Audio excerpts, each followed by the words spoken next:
Bismillahirrahmanirrahim. Assalamualaikum warahmatullahi wabarakatuh. Baiklah Ananda sekalian, untuk minggu ini seharusnya kita pertemuan ke-8 yaitu UTS. Namun karena sesuatu dan lain hal, maka untuk minggu ini kita tidak UTS, namun kita jadwalkan minggu depan. Nah, sekarang kita lanjutkan pembahasan masih tentang pembuktian validitas argumen. Untuk minggu ini kita akan belajar pembuktian yang terakhir, yaitu pembuktian aturan yang terakhir ya, pembuktian tak langsung.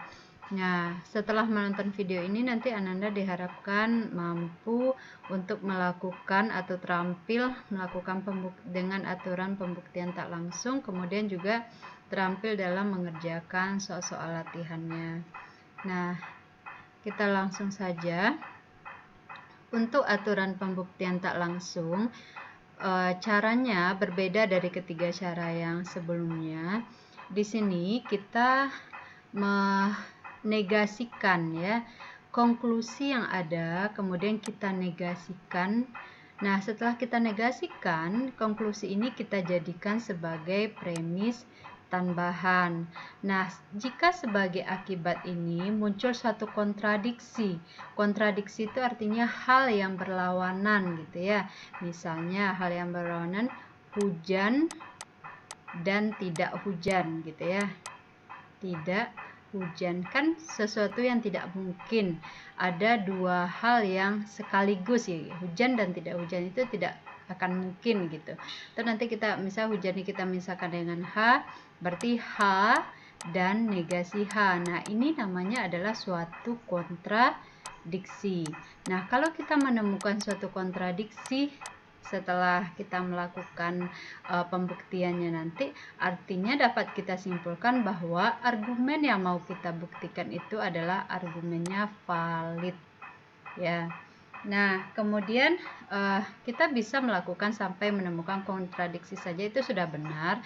Tapi kalau kita ingin tetap melanjutkan pembuktian sampai menemukan konklusinya tadi, itu boleh juga gitu ya. Nah, untuk contoh, misalnya ini, susunlah suatu pembuktian tak langsung yang memperlihatkan validitas argumen ya. Nah, ini jawab. Nah, berarti ini yang pertama P maka Q, ini sebagai premis. Kedua Q maka R, ini sebagai premis. Tiga P masih premis dan konklusinya adalah R. Nah, oke, ingat cara untuk metode tak langsung ini, konklusinya ini kita negasikan dan jadikan premis tambahan. Artinya yang keempat adalah negasi R, dan ini premis tambahan kita namakan adalah IP. IP ini artinya indirect proof, direct proof ya, pembuktian tak langsung. Nah, kemudian yang kelima, nah kita lakukan tetap yang ke 1, 2, 3, 4 ini operasi menggunakan ke dua aturan tadi, yaitu ada aturan penarikan kesimpulan dan aturan penukaran. Itu boleh kita gunakan. Nah, kira-kira apa yang bisa kita lakukan?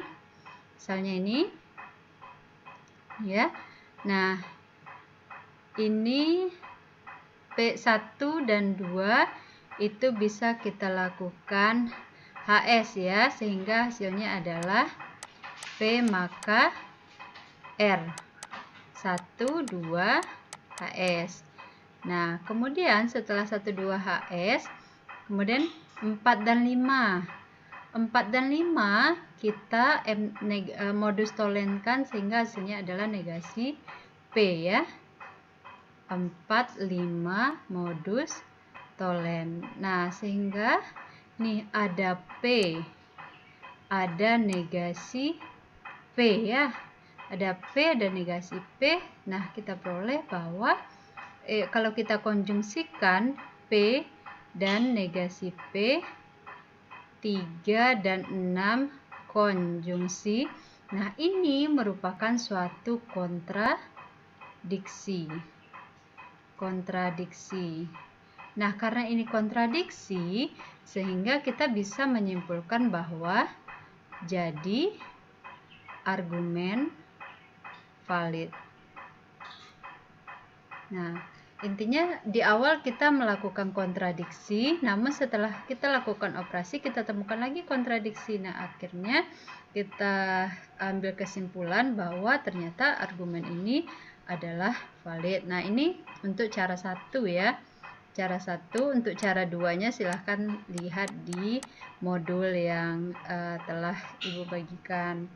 Nah, kemudian untuk supaya lebih pahamnya, untuk contoh soal yang lain, misalnya kita punya contoh soal. Oke, nah untuk menjawab pertanyaan ini, itu yang pertama itu negasi P atau M atau S dan R. Ini kita misalkan ini sebagai premis. Kemudian yang kedua, negasi S sebagai premis dengan konklusinya adalah negasi M. Sehingga yang ketiga ini adalah M. Ini IP. Kemudian yang keempat, coba kita lihat dari 1, 2, 3 apa yang bisa kita lakukan. Oke, nah ternyata ini bisa kita implikasikan ya. Implikasikan jadinya adalah P atau M, maka S dan R. Ini nomor 1 kita implikasi. Nah, setelah itu kira-kira S, M ya. Nah, setelah ini bisa negasi S ya. Negasi S kita addition ya. Kita tambah dengan negasi R. Nomor 2 kita addition. Kemudian setelah kita addition, ini kira-kira supaya bisa kita lakukan operasi dengan 1, 2, 3, 4, 5 ini, berarti ini bisa kita De Morgankan. Hasilnya negasi S dan R. Nomor 5 De Morgan ya.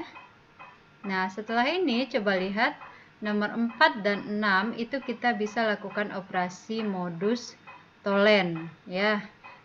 Operasi modus tollens sehingga menghasilkan negasi P atau M. Nomor 4, 6, MT.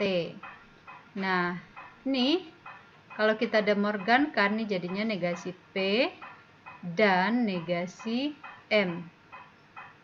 Nomor 7 kita De Morgan. Nah, ini kalau kita balik nih nomor 9, negasi M dan negasi P.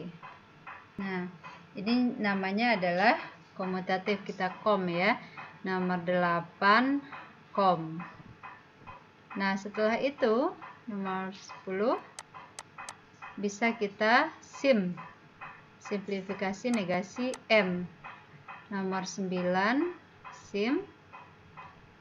Nah, sehingga nomor 11 ini kita punya M, kita punya negasi M